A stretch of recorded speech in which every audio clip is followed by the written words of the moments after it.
Então, estrutura geral do TGI, que é trato gastrointestinal. Tipos de ligação entre glicoses, que isso é bem importante, separação entre polissacarídeos não estruturais e polissacarídeos estruturais. Estruturais fazem parte da parede da célula vegetal, não estrutural de energia, a gente vai ver isso depois.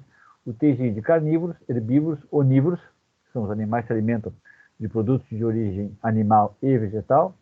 Dá uma ideia sobre mamíferos marinhos e a estrutura geral do trato gastrointestinal. Sim? Estômago, intestino delgado, intestino grosso. Estômago, intestino delgado, intestino grosso. Bom, então, polissacarídeos vegetais, isso aqui é fundamental.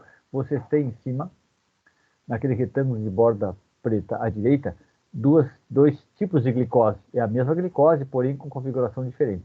Uma configuração da glicose alfa, quando o carbono 1 da glicose está para baixo, a hidroxila do carbono 1 está para baixo. Isso é alfa. Quando a do carbono 1 está para cima, ela é beta. Na figura da direita, você tem em vermelho aquela hidroxila. Ali eu tenho que arrumar aquela figura. A hidroxila tem que estar bem para cima, não é horizontal, é para cima. Tá errado aquilo. Sim? Então, na estrutura beta, a hidroxila do carbono 1 está para cima. Quando está para baixo do carbono 1, para baixo é alfa. Tá? É fundamental. Bom, então assim, vocês são chamados polissacarídeos não estruturais, não fazem parte da parede da célula vegetal. Então, é fonte de energia. O amido na célula vegetal e o glicogênio dentro da célula animal. Tá? Vocês já viram nessa figura, vocês têm assim, o amido está armazenado em amiloplastos dentro da célula vegetal. Lembrando que amilo, em grego, é açúcar, por isso a amilase degrada açúcar, na verdade degrada amido e glicogênio. Então, esse amido, 20% está na forma de amilose e 80% na forma de amilopectina. A amilopectina tem a mesma estrutura do glicogênio, é uma estrutura ramificada, tá? Bom, tanto o amido como o glicogênio, cada bolinha daquelas é uma glicose, cada bolinha azul esverdeada daquelas é uma glicose, né? O glicogênio pode armazenar até 55 mil glicoses e a amilopectina em torno de umas 10 mil, por aí. Então, 6 mil a 10 mil glicoses. O glicogênio armazena muito mais. Glicogênio na célula animal, amido, célula vegetal.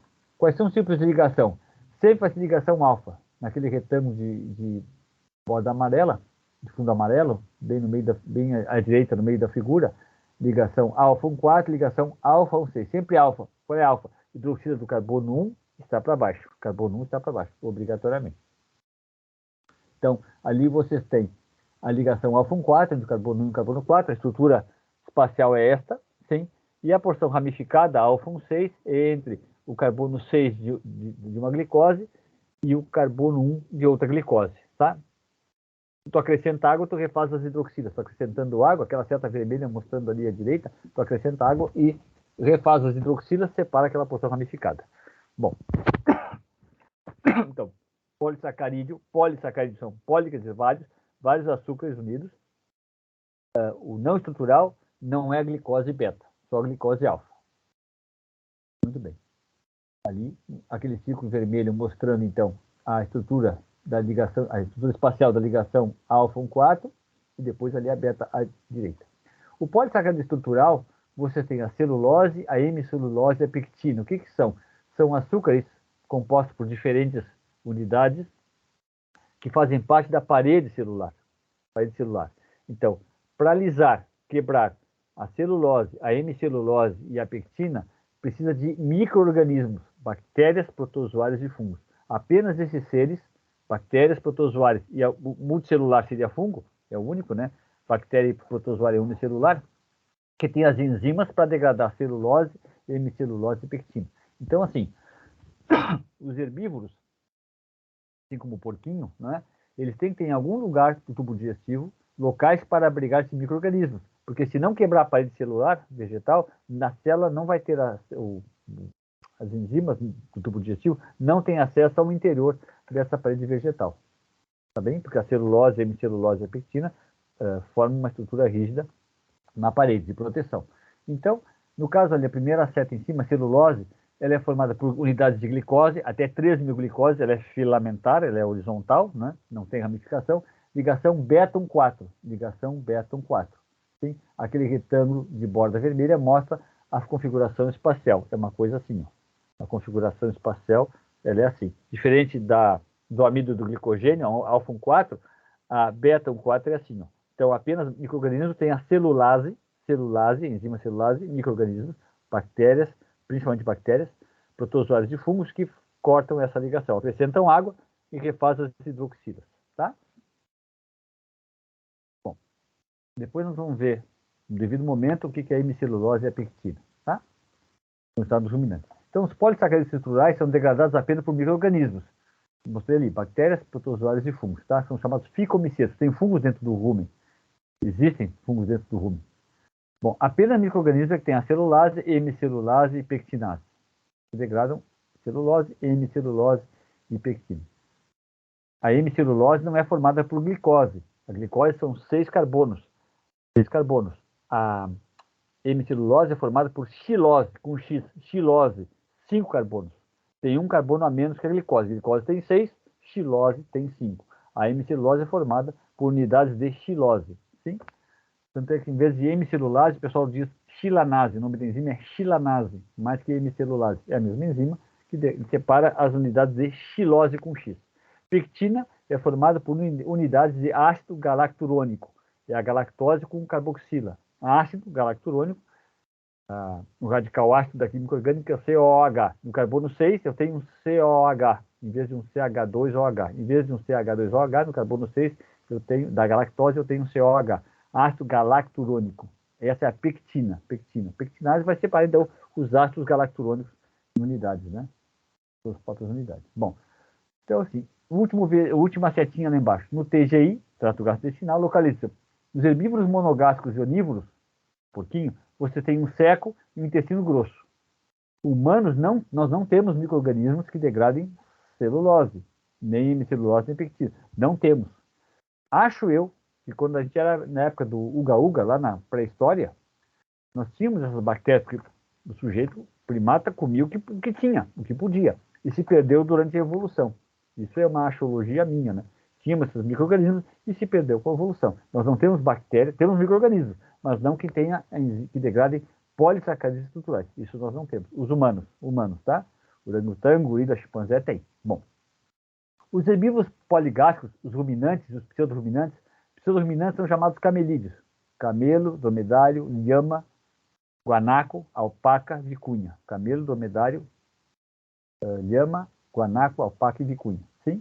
De tanto falar, a gente acaba guardando, né? Eles têm o retículo rumen, mais um seco intestino grosso desenvolvido.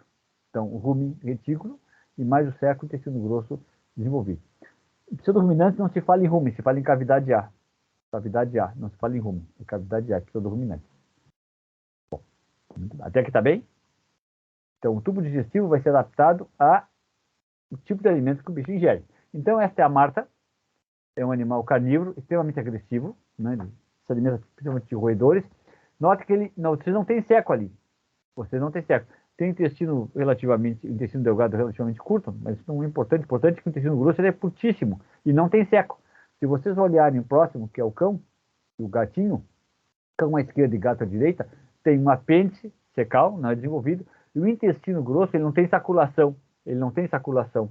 Essas saculações, que vocês vão ver na próxima espécie, visam atrasar essa saculação. Cada saculação que tiver, ela atrasa o deslocamento do bolo alimentar, o bolo fecal. Para quê? Para dar tempo da variação microbiana, né? Como os carnívoros se alimentam de carne, não tem produto de origem vegetal, obviamente, né? Não tem produto de origem vegetal, só produto de origem animal, ovos e carne, o intestino grosso é só para absorção de água, para ter um tubo reto, tá? Olha o gato que tem intestino grosso bem curto, né? Se vocês compararem esses carnívoros, incluindo a marta, com o porquinho, olha o tamanho do intestino delgado e olha a extensão do intestino grosso, cheio de saculações. Essas saculações chamadas austro, com H, austro, o que é essa saculação? Quando eu tenho essa entrada, esse fechamento do diâmetro, isso é normal, isso atrasa o deslocamento do bolo. Para quê? Para dar tempo de haver fermentação microbiana. Se vocês olharem ali o cavalo, à direita, o seco é gigantesco. Esse seco equivale ao rumen. O seco equivale ao rumen do boi, da vaca, da ovelha, né? Tem 30 litros num animal de 500 quilos. O intestino grosso é gigantesco, né? E você sabe que tem aquele monte de dobras que o pessoal da anatomia agora adora pedir em aula, né? As flexuras, né? A pélvica, a external e a diafragmática, também dá atraso no deslocamento do bolo. Cada flexura dessas dá um atraso no deslocamento, é um atraso no deslocamento do bolo. A vantagem é que dá tempo de haver fermentação microbiana. De quem? Bactérias e, provavelmente, alguns protozoários e fungos, tá? Tem protozoários, mas em menor quantidade. Bom, aqui a ovelha, o intestino grosso, o intestino delgado é gigantesco. Na ovelha, o intestino delgado é gigantesco, sim? Por isso é bolinhas o cocô da ovelha, né? Esterco. Ele é todo cheio de austrações, pequenos áustros, na verdade, né? E sai fragmentado, tá? Tem um certo desenvolvido também. Mas o intestino delgado é gigantesco. A lhama, um pseudocamelídeo, mostrado ali à direita, intestino delgado extremamente comprido. Qual é a vantagem? É absorver o máximo possível dos produtos de origem microbiana. Esse intestino delgado comprido garante a absorção do que foi produzido dentro do rumen e que não foi absorvido pelo rumen, como, por exemplo, proteínas.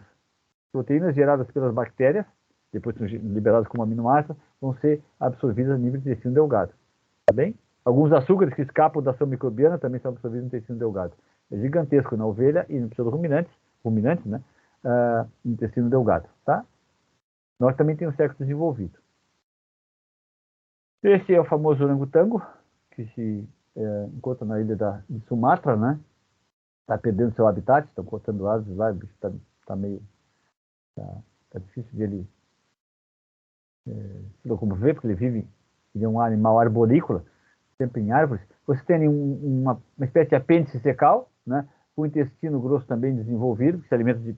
Ele é onívoro, o que ele encontrar pela frente, passarinho, ovo e vegetais, ele ingere, né? Esse é o chimpanzé, também tem uma apêndice secal, está perdendo durante a evolução. E aqui em humanos, à direita, também você tem um apêndice secal parecido com o do chimpanzé, né? Isso que dá tal da apendicite. E a apendicite aguda, tu tens que operar imediatamente, porque ele pode supurar, ou seja, pode perfurar, e aquele pus cair na cavidade peritoneal. Desgraçadamente, bom, bem ou mal, o peritônio é muito vascularizado e pode causar a tal da sepsis. Sepsis é uma infecção bacteriana no sangue. O sangue é a melhor calda de cultura que existe. Então, as bactérias sepsis, quando elas se desenvolvem no sangue, a bactéria se desenvolve no sangue, é de difícil combate, né? Então, a apendicite é esse raio desse pedacinho aí de intestino grosso, que não chegou a estar está evoluindo, né? A gente não tem bactérias ligadas em polissacáridos estruturais, e ele inflama. É uma dor abdominal aguda. Bom, gambá e coelho. O gambá é extremamente curto, ele come e já defeca. Impressionante isso, né? Come e já defeca, extremamente curto o gambá, o marsupial. E ali o coelhinho. O coelhinho, notem, olha o tamanho do intestino, do seco desse coelhinho. Que é um lagomorfo, né? Lagomorfo. Por que não é roedor o coelho? Porque o lagomorfo ele tem 2 pares de dentes incisivos superiores. 2 pares de dentes incisivos superiores. O roedor só tem um. Lagomorfo, coelho lebre, tem 2 pares. E coelho e roedores só tem um. O hamster, coelho e camundongo, tá? Capivara. Então, notem que o seco do coelho é bem desenvolvido. E o seco, animal criado a campo ou selvagem, ele ingere as fezes fezes secais do próprio ânus. Quando as fezes secais vão ser liberadas, ele ingere do próprio ânus. Por que ele come fezes? Chama-se coprofagia. Qual é o pastel? É uma tara? Não. É porque tem proteínas que os micro-organismos do seco, do coelho e da lebre produzem, que não são absorvidas, não tem local de absorção dentro do intestino grosso. Então, ele ingere essa proteína direto do seco. São produtos de origem microbiana, produzidas pelo seco, vão ser ingeridas, então, pelo coelho. Claro, o animal criado estabulado, ele recebe ração que já está prevista essas proteínas, então, e não há necessidade, então, de fazer coprofagia. Coprofagia, ingerir as próprias fezes. Tá bem? Mas coelho e lebre no campo fazem isso. Alguém, um colonizador britânico, resolveu levar para a Austrália. Eu nunca sei se são 26 coelhos ou 26 casais de coelho. Acho que são 26 casais de coelho. Só isso, 26 casais de coelho.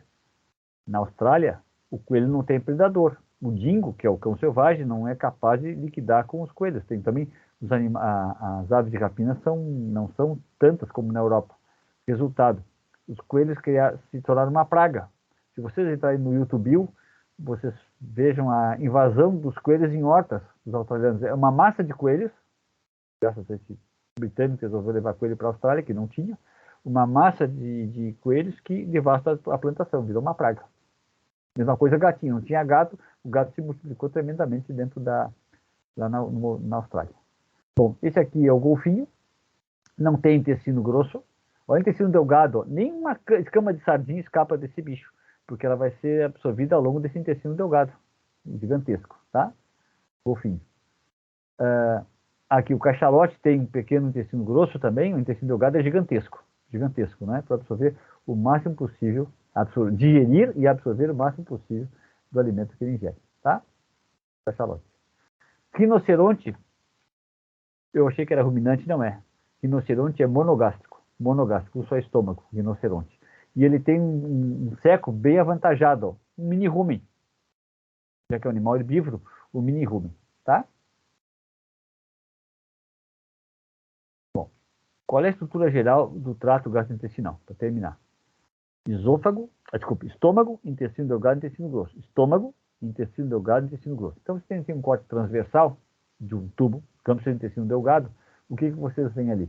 Você tem a vilosidade, que aumenta a superfície de contato. No estômago, isso não é proeminente, não tem velocidade, intestino delgado e intestino grosso tem. E essa velocidade ela é composta pelo epitélio, que é uma camada unicelular, então é o epitélio.